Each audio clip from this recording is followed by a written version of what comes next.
Have you ever noticed how two people can earn similar incomes, live similar lives, and yet end up in completely different financial positions 10 years later? Not because one was reckless, not because one was unusually disciplined, but because of a few quiet choices that looked like success at the time. Let's start with a familiar situation. Imagine a young professional in the US or Europe, late 20s, early 30s, educated, stable job. They earn around $70,000 a year in the US, or about 55,000 euros in a large European city. After taxes, that's roughly $4,000 a month. In Europe, maybe 3,200 euros. It's not luxury money, but it's respectable, enough to feel like you're finally doing okay. So life begins to level up. They move out of a shared apartment into a place that feels adult. Rent is now $1,500 or 1,200 euros. Then comes the car. Not flashy, just new enough to look responsible.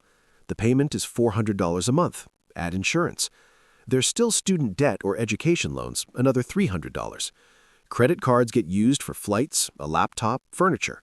Minimum payments and interest quietly sit at $200. Subscriptions, phone plans, gym memberships, another $200.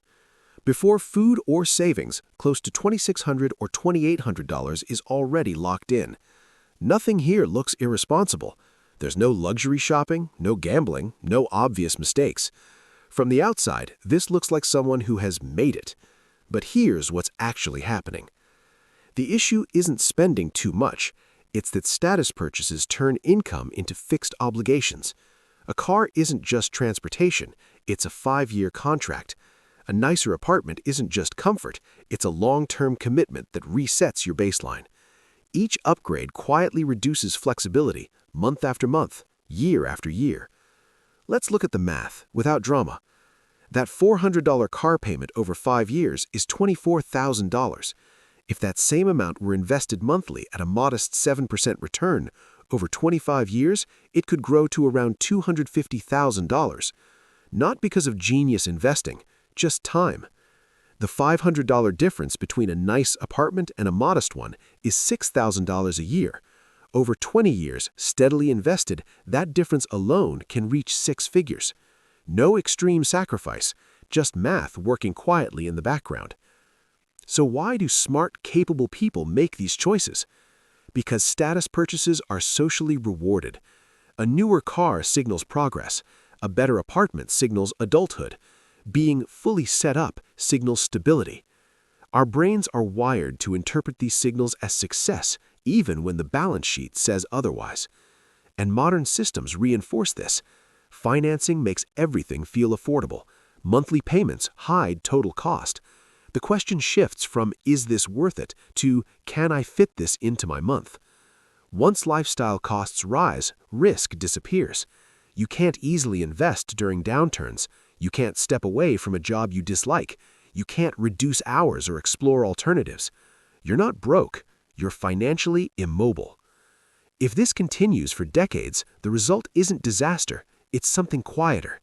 Working longer than expected, feeling behind despite doing everything right, realizing that time, not money, is what you ran out of. Now here's the perspective shift. Financially intelligent people don't reject comfort. They delay locking it in. They're careful with recurring payments because they understand those decisions compound just like investments do. They don't ask whether something looks successful. They ask whether it reduces future options. They understand that real wealth rarely looks impressive early on. It often looks boring. It looks like someone who could upgrade but hasn't yet. Not because they're disciplined superheroes, but because they understand one quiet truth. Status fades quickly. Freedom compounds slowly, and then all at once. This isn't about guilt. It's not about deprivation, and it's not about doing everything perfectly.